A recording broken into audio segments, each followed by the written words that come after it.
It's 642 News Radio 102.9 KARN. First News, Kevin Miller, joined by Senator Tom Cotton. Good morning to you, sir. How are you doing today? Hey, Kevin. Good morning. Good to be back on with you. Let's talk about that to start with. The emergency declaration. The House is looking at a resolution to block this. This will come over to the Senate, too, and I'm assuming you're going to vote against that. With that, I mean, has the president extended what he should do in his authority to move the power of the purse? That's really the complaint, it looks like, with this. Yeah, so Kevin, let's step back and think about why the president has taken this action. We do face a genuine crisis on our border. We've had an unprecedented surge of so-called family units arriving at the border, people with young children. They claim that those children are their own kids. Oftentimes, unfortunately, they've been trafficked, usually, or in many cases, by drug cartels. Our system, in terms of like our physical infrastructure at the border as well as our legal system, is simply not well set up to handle those kinds of illegal aliens showing up on our border. That's why we've seen, the Border Patrol be overwhelmed, why Department of Homeland Security asked for military assistance at the border many months ago. The president is really looking at 4 pots of money. The first 3 don't require an emergency declaration. The first one, obviously, is the $1.4 billion that Congress appropriated a couple weeks ago. The second is about $600 million from the Treasury Department's Counter-Drug Asset Forfeiture Fund. The third is about $2.5 billion from the Department of Defense Counter-Narcotics Fund. It's only that fourth bucket of money that requires the emergency declaration under the 1976 National Emergencies Act. I've reviewed a couple legal analyses of this, Kevin.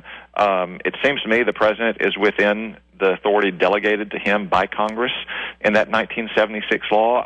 I'm still going to obviously entertain the debate, but it seems to me that he's acting with appropriate authority under the law. This is not the president claiming that he has unilateral constitutional authority to reallocate that money or somehow taking away a power that Congress has not already delegated to him.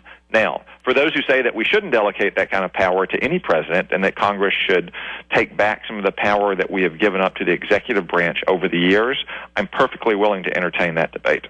It's Senator Tom Cotton, News Radio 102.9 KRN. A lot of things going on, but I want to touch on this.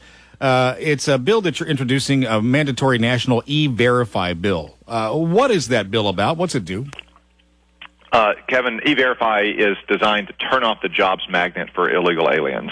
The single biggest reason that people cross our border illegally is to come here and take jobs from Americans, which also drives down the wages for working Americans, in many cases, the very immigrants that people proclaim to support, since the next wave of immigration usually displaces the previous wave.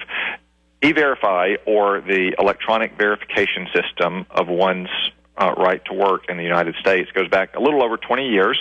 It was adopted as a pilot program. It's worked out the kinks over the years. It's now very effective. It's very fast.